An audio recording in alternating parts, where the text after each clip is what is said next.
Today I'm going to do a video on setting up a baby tortoise enclosure. This can be used for both indoors and outdoors. A lot of people worry about setting up and what to use. There's so much you don't need, but there are a few really important things that you do need. Okay, so this is a whistle stop guide to setting up for your first baby tortoise. I've really sort of tried to hone this over several years down to sort of the real basics to get you started, and this is what I've come up with. Everyone does it slightly differently, but this is what I found works for me, and it seems to be pretty good for the people that have taken on baby tortoises from me. So we've got the enclosure that I recommend is a guinea pig rabbit enclosure, which you can buy from most pet stores. What's really good is it's solid sided. It's a decent start size for the first two or 3 years, and it comes with the cage top, and you can use this inside and out. When you go outside though, you do need to make sure that you've got drainage holes, so if it does rain that it's not going to fill with water. Here we've got the baby Hermans, so if we go a bit closer, the substrate that I've chosen here is, I personally use a multi-purpose compost with outgrowing hormone in it, and then a little bit of play sand. Other people prefer to use sterilised topsoil and a cocoa brick mixed in to add a bit of loam. Whatever we find that using sort of a couple of different things and blending them together seems to work really well, rather than just using one product. You can buy the pre-mixed substrate. If you're going to do that, then go for the soil-based ones, and even then consider adding a bit of cocoa brick, because I find that they can be a little bit on the sandy side, and with baby tortoises in particular, they're very prone to having respiratory things and getting bumpy shells and dry skin and eye problems. So if you can have a substrate that actually retains a bit of moisture, then this is all going to help your tortoise. I actually recommend putting a couple of jugs of warm water in a week and mixing it in, as well as spraying, to actually maintain this kind of loamy feel that's actually holding a bit of moisture. And it's good to encourage the tortoise to actually bury in it, because it actually helps keep them hydrated, and it counteracts artificial lighting or even natural light from dehydrating the tortoise too much. Baby tortoises do hide a lot in the wild. We've got a water dish here with some pebbles in. Baby tortoises, their balance is absolutely terrible when they're small, so some stones actually prevents the tortoise from toppling in and drowning in the water dish. So this is a tip that I recommend to people who have baby tortoises. I personally like to use half-buried flower pots for hides. Tortoises feel safe if their shell is touching something when they go park into something at night. You don't need to put anything inside, but if you want to, you can put a bit of sphagnum moss to help with moisture, but if you've got loamy soil, then that's also doing the same thing. I don't like to use the log hides because I find that they can climb on top and then fall off, which for a baby tortoise can be quite treacherous, particularly if it happens to fall off upside down under the heat lamp. For the same reason, you keep a baby tortoise enclosure quite simple. You don't want to create too many things for it to climb, because you don't want it to turn upside down and have an accident where it might overheat in natural sunshine or under a heat lamp. It's good to feed it on a surface, either in a bowl, on a bit of broken slab, or slate, as we've got here. The whole idea of this is it stops them ingesting too much substrate, which can cause compacted gut, but it also helps the tortoise keep its beak short when it's eating, like it's doing here.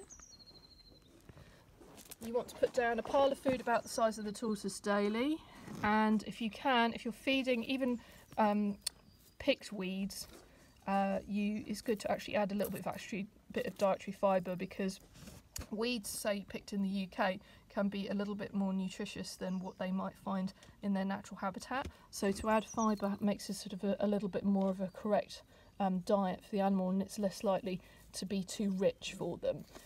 The same principle applies if you are going to have to buy bought food. Then go for good quality mixed salads. Stay away from things like spinach and cabbage family, because they prohibit the absorption of calcium and can make your tortoise quite poorly. And then obviously stay away from veg and fruit as well. Sorry, little guy.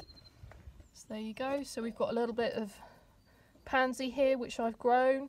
I've bought it, but then I've waited until fresh flowers came before I fed the tortoise. We've got a bit of clover here, plantain, and then dried leaves and flowers, which are readily available from most pet shops.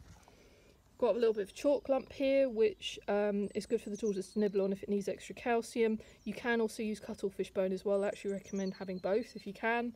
And then having a plant for the tortoise to hide in, just for interest, or to walk around is good. This is a spider plant, but ornamental grasses also work extremely well. They love sleeping under those. So as you can see, that's the enclosure there. We've got the cage to put on top. If you've got cats, dogs, children in the house, you might want to have a cage on top when the tortoise is indoors. It also doubles up as somewhere to hang your bulb and holder, which you need to replicate sunny days for the tortoise. And these are the products that I use personally. The medium-sized porcelain fitting screw lamp, and then a good quality UV and heat basking lamp. Radiator heat is not enough. You do actually need a basking light, a white basking light for the tortoise, and then you can let it go down to room temperature at night time. So just to finish off, here are the other products here for the tortoise. Weeds Guide, Linda King in the Weeds in the UK is absolutely fantastic. You can buy this on eBay. She also has a fantastic website. Whenever I have a baby tortoise go, I always try and pick a selection of weeds to get them started for the first few days. You can keep these in a bag in the fridge. You don't have to go out and pick weeds every day. A lot of people don't realise that.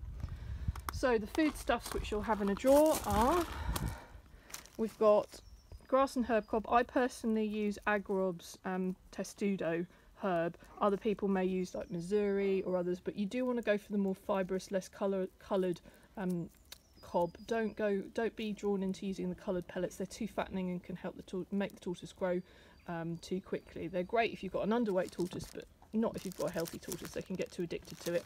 So this is a good one. Dried flowers, as mentioned before, this just is a topper and it's great to add enrichment, and the tortoise will browse that throughout the day.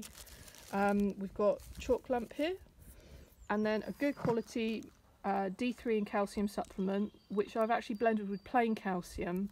I personally like to lightly dust a little bit of this every day mixed with plain calcium, because I find accumulatively the tortoise is more likely to eat it rather than putting it on, as the label suggests, a few times a week.